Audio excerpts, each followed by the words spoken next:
Suite à la visite de printemps que j'ai faite donc il y a 2 jours, on avait vu cette ruche, donc c'est la ruche numéro 13, qui potentiellement avait des ébauches de cellules royales.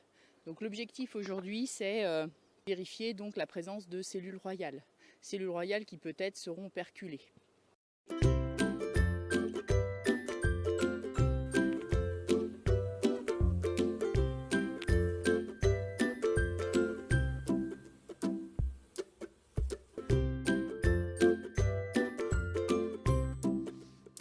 On leur fait coucou.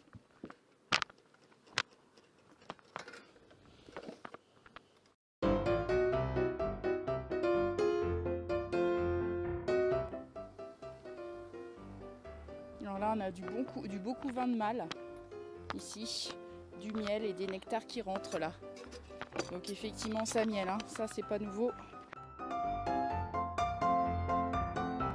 Alors la gaufre que j'avais placée, regardez, il y a 2 jours, est déjà très bien étirée et on voit qu'elles ont déjà mis du nectar dedans. Donc ça miel. Ça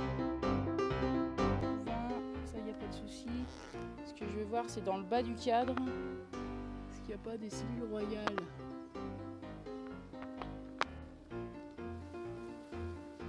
Il faut souffler.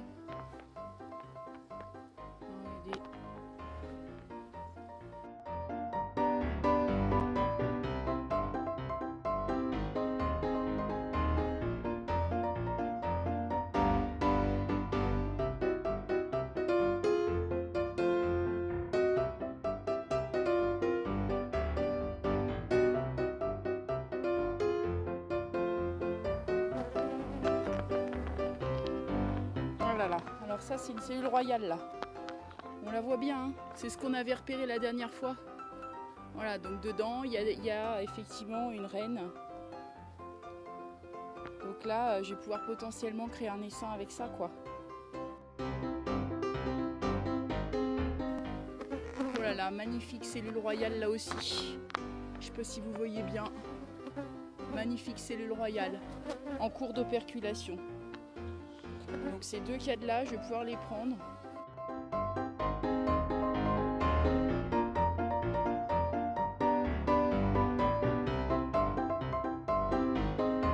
Une ruchette avec dedans donc une partition. Voilà, une partition que je vais mettre sur le premier cran. Un cadre de miel assez lourd. Voilà.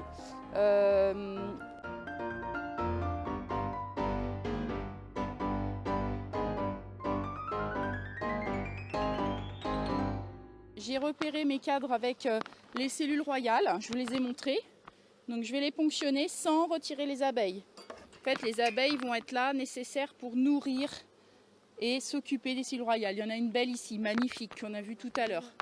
Je la mets dedans. Donc ce cadre-là, voilà. 2e cadre de couvain avec cellules royales en cours d'operculation. Enfin, voilà, c'est là qu'il faut que je vérifie que j'ai pas la reine. Hein. Alors là, c'est que du vieux couvain. Il n'y a pas de couvain récent. Est-ce qu'on voit la reine? Non. Je vois pas la reine. J'embarque. Je referme la ruchette. Voilà, donc elle est sur. Il y a 2 cadres de couvain. Sans reine, mais avec les cellules royales. 2 cadres de réserve. Je vais rajouter donc mon nourrisseur. Pour pouvoir nourrir un petit peu quand la reine sera là en fait et stimuler sa ponte. Donc c'est pas tout de suite, là j'ai laissé des cadres de réserve donc normalement elle devrait se débrouiller.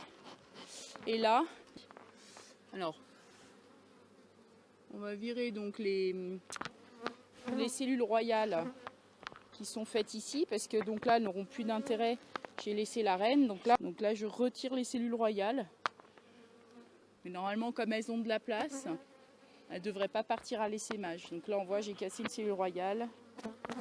Hop.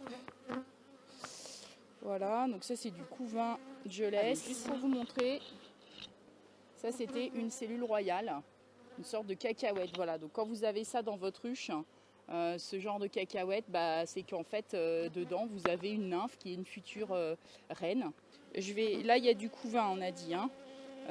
Donc, je vais resserrer ça.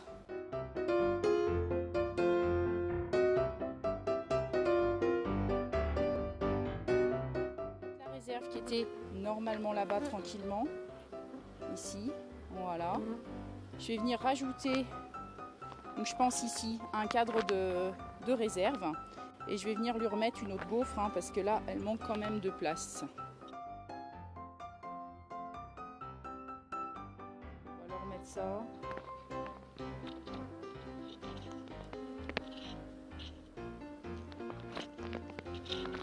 Donc là, on a resserré la colonie. J'ai énormément de cadres de couvain. Il y avait la gaufre qui a été posée il y a 3 jours. Et là, c'est une nouvelle gaufre que je leur propose pour faire de la place, pour calmer la fièvre de l'essaimage. Parce que là, c'est vraiment une colonie qui a envie d'essaimer. J'ai donc retiré 2 cadres de couvain et de cellules royales. J'ai mis de la nourriture. Donc normalement, ce qui devrait se passer, c'est que celle-ci devrait normalement ne pas essaimer. Et puis là, je suis en train de créer un nouvel essaim. Donc là, on a fait le dégraissage d'une ruche qui était sur le point d'essaimer, parce qu'on a vu plein de cellules royales. Si cette ruche-là se met vraiment à essaimer, on perdra moins de population qu'ici, parce que quand il y a un essaimage qui se passe, en fait, on perd 50% de la population. 50% de la population s'en va avec la vieille reine, et 50% de la population reste à s'occuper de la nouvelle reine. Donc s'il y a un essaimage, eh ben, je perdrais moins d'abeilles que si j'avais laissé faire complètement ici la nature.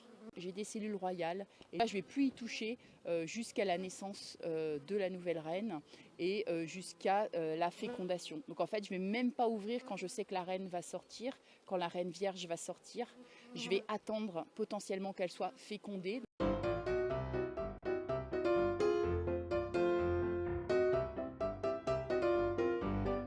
Alors là, on voit effectivement qu'on a placé la ruche mère et la ruchette en éventail. Donc c'est-à-dire que j'ai essayé de placer, donc la ruche numéro 13 au départ était à cet endroit-là. Je l'ai décalé un peu sur la gauche, j'ai rajouté la ruchette. Et là, on voit que les butineuses qui rentrent donc de leur récolte se dispatchent entre les 2 ruches.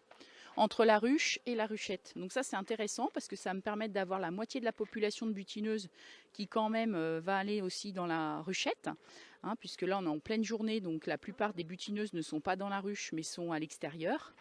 Et donc ce soir, quand tout sera calmé, je viendrai fermer donc la ruchette et je vais l'emporter en fait sur un autre terrain que j'ai à plus de 3 km de ce rucher.